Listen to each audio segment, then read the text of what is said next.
How are you today? I'm fucking... Perfect! Greetings, Earthlings. I am here once again with...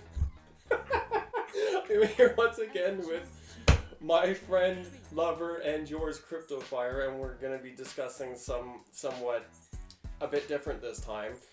Last time we were on here, it was having him rank commanders with almost no knowledge of the game. Now, the last time you said your knowledge was about 0, where would you rank your knowledge now? I would say it's about a 2. A 2? A 2. That's it, yeah. Step up. Generously, I'll give myself a 2. Generously, okay. Well, at least you're generous with yourself about it. So, what is it? So, this is a video idea that he sparked up, not me, and I'm about it. So, what is it that you wanted to cover? Basically, what I wanted to cover is any new players coming in to Magic or wanting to get Magic, going in their life. Here's how I did it, and here's some tips that you can kind of basically go ahead and be like, oh yeah, this thing's pretty easy. Yeah, with a game that has an interesting difficulty curve, it's definitely a good way to. Oh yeah, no, 100%. It's super easy to get overwhelmed with the amount of possibilities this game has, but yeah, that's all I got right now. No, that's fine. So basically, you're wanting to kind of give newer players an easy entry point to the game that, as it currently stands, is probably more accessible to people than it's ever been. So what would be your first piece of advice to a new player that wants to start this very regrettable hobby? What would you say to a new player that hates having money or friends? Oh god, I don't know. Run far and fast. That's the easy answer. But honestly, like, your best bet if you want to actually do start into this is pretty well either just go to your local card shop, definitely walk in there and be like, hey, I'm new, I'm dumb, I don't know how to play this game. Mm-hmm. How? Yeah. Where do I begin? Yeah. Yeah, it's true. For as intimidating as getting into this game can be, the community around it is pretty good. Like, even when I first started playing, the community around it was still pretty good, even though it was a lot smaller. It's definitely something that it's definitely one of those games where, like, if you seek it out, you will get answers, because you will easily find more experienced players who will walk you through it or show you what you want to do. And even if your friends play, you find like-minded people, and they can kind of show you how to play on that. Yeah, that's a great starting point. If you can find the right group of people to play with, it is the best way possible. Mm-hmm. Because me starting out playing with you, I would ask you questions like all day. I would even show you my hand and be like, what do I do? Yeah. And if you have the right group, like I'm so thankful to have with you, you basically just were like, oh, if you put this card with this, you can kick my butt. Well, yeah, and that's exactly it. Like, yeah, if you find the wrong type of play group, they'll definitely, I guess, abuse your naivety to it, and I have been subject to that, and to me that's just poor sportsmanship. Like, I really detest that. I really detest people who do that.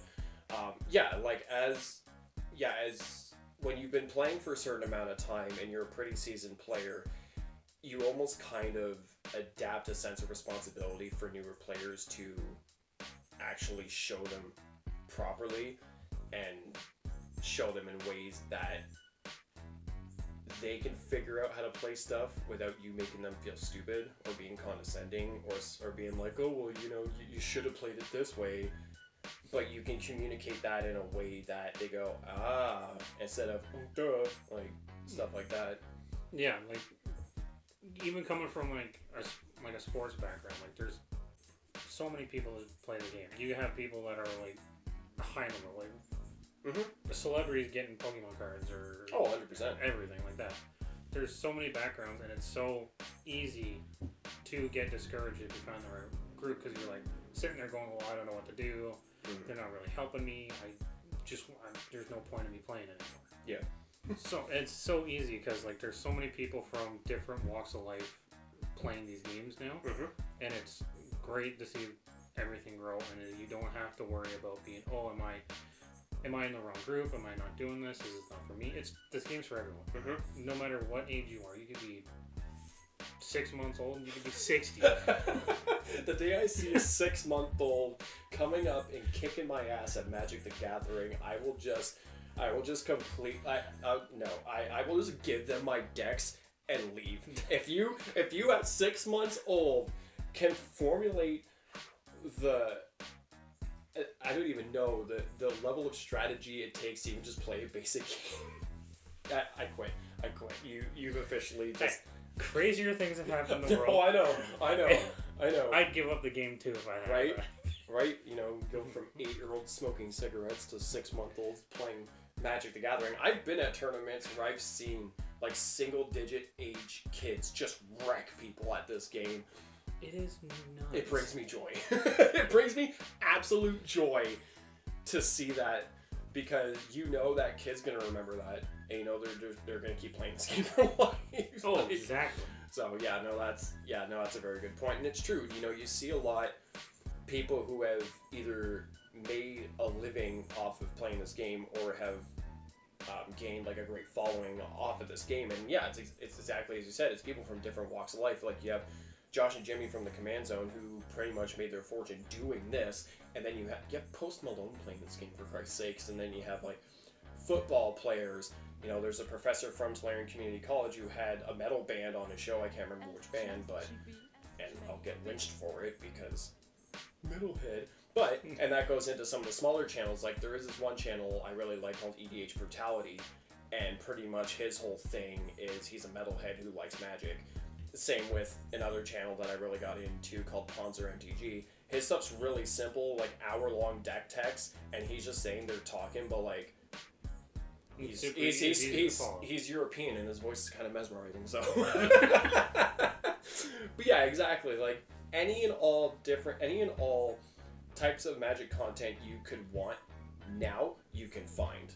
It's definitely not as niche of a thing as it once was, but that's what kind of makes it awesome in a way, is that anyone can do this, and it's just a matter of what do you want to do with it, how far do you want to go with it, what kind of content do you want to put out and stuff like that. Now, yeah, as a new player coming into this and kind of having a bit more experience under your belt, how would you explain the color pie?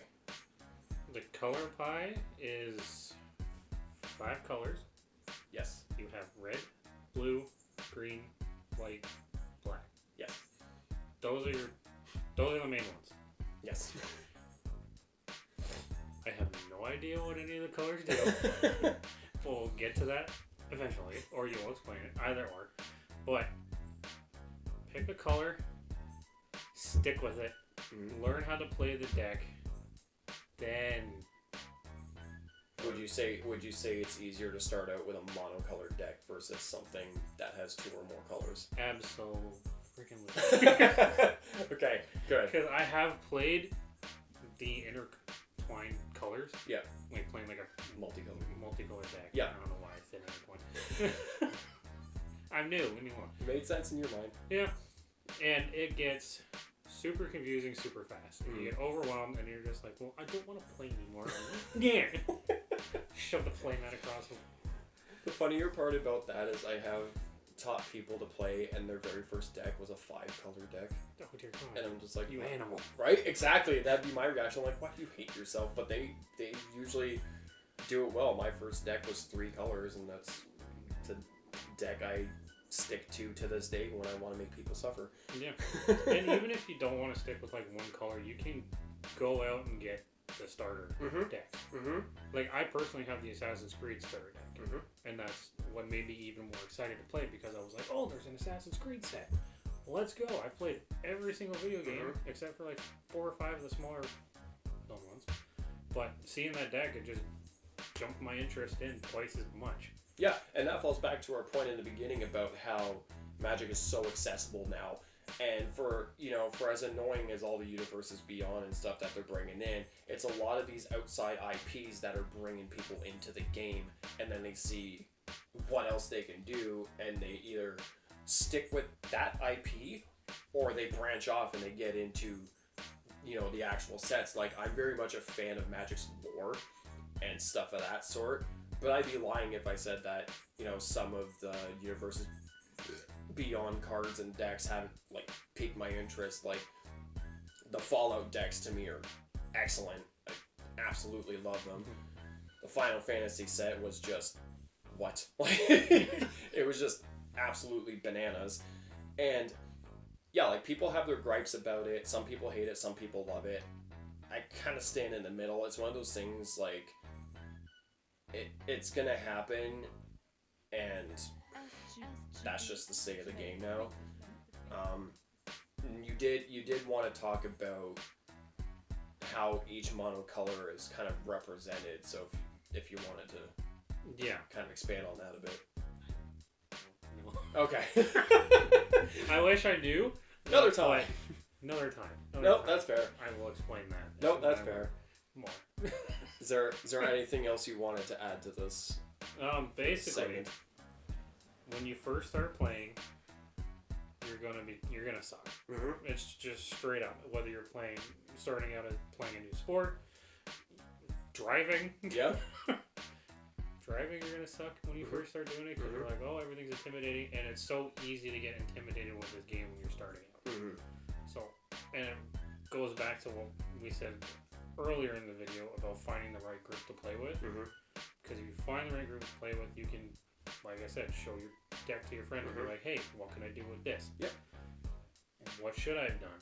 Or even if you want to play one game in a day, great. You want to play 100 games in a day?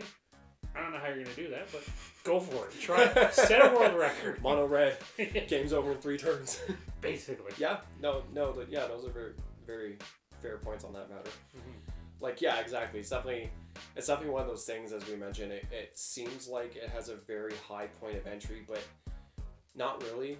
And yeah, exactly, like driving. Fuck, when I first started driving, the amount of guardrails I almost drove into.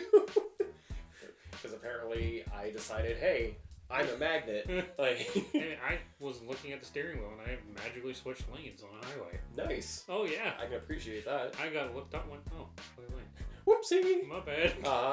Well, and exactly too. Like, when I first started playing this game, I just kind of sat there and watched everyone else do stuff, because I would play with like 4 or 5 people, and as you go along, there's always those like aha moments when you finally click to something, and then once you've hit that aha moment, you will never go back from that. You will always keep that in mind. And I think that's what I enjoy so much about Commander, because not only do you get to build a deck of 100 cards, so that's 100 cards to go through, that's a lot of cards, but it encourages multiplayer, and it encourages the gathering of it all. And I think that's part of what has made Commander such a popular format, is it encourages the gathering when you're playing with 4 or more people. No, it definitely makes sense. It is fun. It is a fun game. The more you play it, the more you're going to have fun with it, and then you are going to get overwhelmed. Because you see all these different decks that you're like, oh, I can put this with this, and I can do this with this. Going back, stick with one deck, learn how to play that first, then you can branch off. Make adjustments to that deck as you go and as you learn more. Yeah, like I can't even fathom what the actual number is to the amount of deck combinations you could make, but it is insane. Because there's well over, I want to say, 25,000 cards in the game by now. And in a 100 card deck, where at least 60 of them are non-land cards, that's a whole lot of possibilities. Yes. Whether it's good for you or bad for you, yes. Who knows? An unfathomable amount of opportunities. And then, yeah, as you go along and you play your deck, you figure out which cards are good, which cards are not good, which cards are good for your particular deck or bad for your particular deck. Yeah, it's just all the time. It's a lot trial and error. Yeah. That's the only thing I look forward to is just play as much as you can, trial and error. I don't know if any of this is making sense, but hey, we're here. We're having fun. We're here. We're queer. We're taking over. Yep. Yep. All right. Perfect. Well, do you have any closing thoughts on this now? No. Okay. Well, that's fine. That works. Like the video and subscribe. Yeah. Cool. We'll leave it at that. I like that. I like those closing thoughts. I can get behind that. Sweet.